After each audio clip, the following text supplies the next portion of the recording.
कि एक स्पेशल नाम से इनको दिक्कत है। अगर कफील के जगह पे कुछ और टाइटल होता तो शायद वो बेच जाते, सेफ हो जाते। लेकिन मुझे लगता है कि डॉक्टर कफील का कफील खान होना मुश्किल है। रिक्शा चलाने वाले मजदूर भाई थे, वो आज उनके पास 2 वक्त की रोटी नहीं है और आप बोलते हैं 20 लाख करोड़ रुपए। कहाँ गए 20 लाख करोड़ रुपए? नमस्कार, आदाब, सत श्री अकाल। आप देख रहे हैं पब्लिक ओपिनियन इंडिया। मैं शहबाज आपके साथ। इस वक्त हम मौजूद हैं जाने माने सोशलिस्ट आरजू खान के साथ, जो मदर टेरेसा फाउंडेशन के पूरे बिहार के प्रेसिडेंट हैं और DIYSF के पूरे बिहार के संयोजक भी।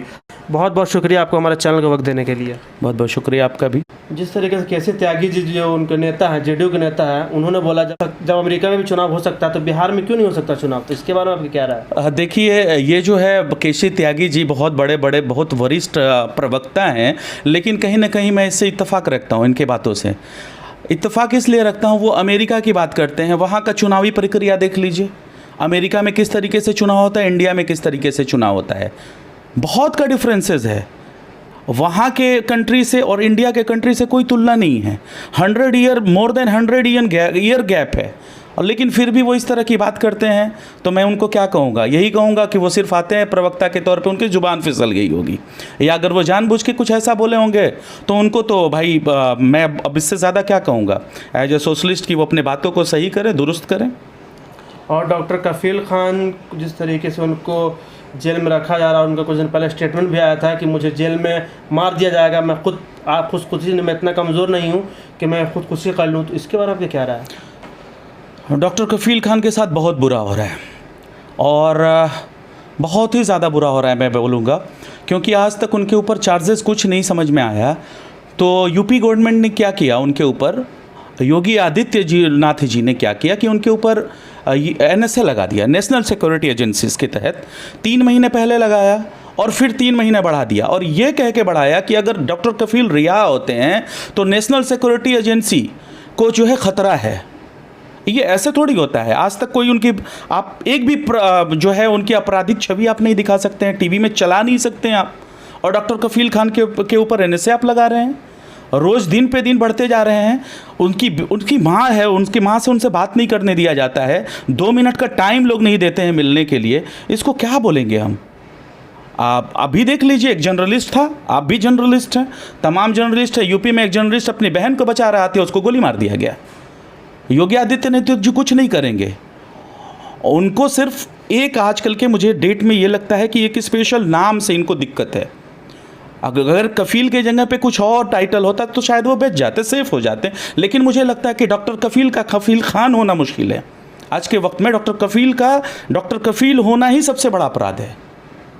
हम लोग यहाँ से प्रोटेस्ट कर रहे हैं, लाइव के द्वारा जो है उनके लिए ये कर रहे हैं कि वो रिहा हो जाएंगे।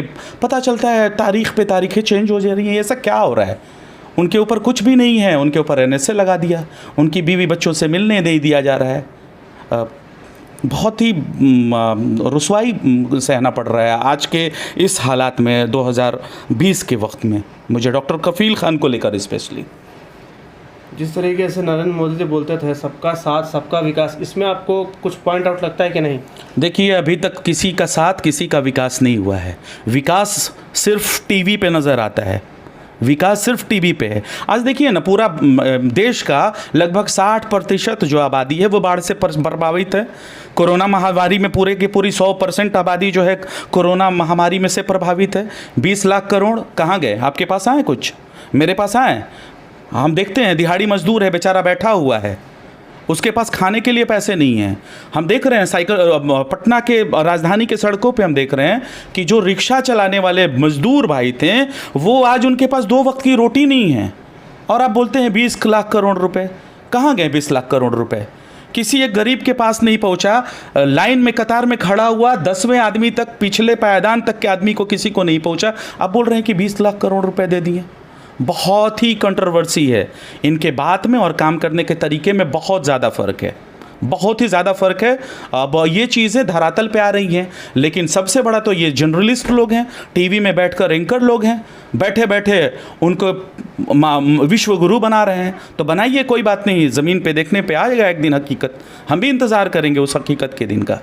देखिए, सबसे पहले तो ये मैं कहना चाहूँगा, ये गवर्नमेंट जब से आई 2014 में, जब से आज पूरे 6 साल जब से बैठी, इन्होंने कहा कि 70 साल में कुछ नहीं हुआ। अपने कार्यकाल को भी 6 साल का ये भूल जाते हैं। लेकिन मैं ये आज दावे के साथ कह सकता हूँ कि ये 62 सालों में, 64 सालों में इतना हुआ कि इनका दिया हुआ चीज़ आज आप प्राइवेटेशन कर रहे हैं, बेच रहे हैं। आपसे कुछ नहीं होने वाला है। और रोज़गार, आज का युवा आपके तरफ कुछ दिन के बाद अंडे फेंकेगा। मुझे जहाँ तक उम्मीद है, अंडे फेंकेगा। अगर ऐसे ही चला तो बहुत जल्द इनकी कलई खुलने वाली है। ज़मीन पर इनका कहीं कुछ भी जनाधार नहीं होगा आने वाले वक्त में। थोड़ा सा हो सकता है कि हमारे भारतवासियों को समझने में वक्त लगे, लेकिन समझेंगे ज़रूर। ये ना रोज़गार के क्षेत्र में कुछ करने वाले हैं, ना इम्प्लीटेशन के क्षेत्र में कुछ करने वाले हैं। मुझे इनसे कोई उम्मीदें नहीं हैं जी। तो आप इस संदर्भ में क्या वर्क कर रहे हैं, जिस तरीके से कोरोना महामारी फैला हुआ और बाढ़ पीड़ितों के लिए? देखिए, हम लोगों ने 2000 जब ये मार्च में जब ये कोरोना आया, जो इस्टेब्लिश्ड हुआ, उसके बाद से हम लोग जो है गली गली गए हैं, घर घर गए हैं। जो हमारी बिहार की टीमें हैं, जो कि पहले से किसी से संस्था से जुड़ी थी या मदर टेरेसा से भी पहले से काम कर रही थी, सबने राशन पहुंचाया, गरीबों को पैसा दे के मदद किया, उनके घर में खाने के लिए 2 वक्त की रोटी पहुंचाई है। ये सारा हम लोग करते आए हैं, और ये आज से नहीं करते आए हैं, 2009 से हम लोग करते आ रहे हैं इस फाउंडेशन के माध्यम से, और करते रहेंगे। कोशिशें हमारी रहेगी कि हम करते रहेंगे, क्योंकि मैं सबसे पहले भारतीय हूँ, एक अच्छा इंसान हूँ, और उसके लिए मैं चाहूँगा कि अपने भारतीयों की जितनी ज़्यादा हो सके मैं मदद करूँ, मैं चाहे जिस भी प्लेटफॉर्म पे हूँ। बहुत बहुत शुक्रिया आपका कि हमारे लिए वक्त देने के लिए। आपका भी बहुत बहुत शुक्रिया। जैसा कि आपने देखा कि ये आरजू खान जी थे, इन्होंने अपनी बेबाक राय रखी और जाने माने सोशलिस्ट भी हैं। ज़्यादा अपडेट्स के लिए हमारे चैनल को लाइक करिए, शेयर करिए, सब्सक्राइब करिए।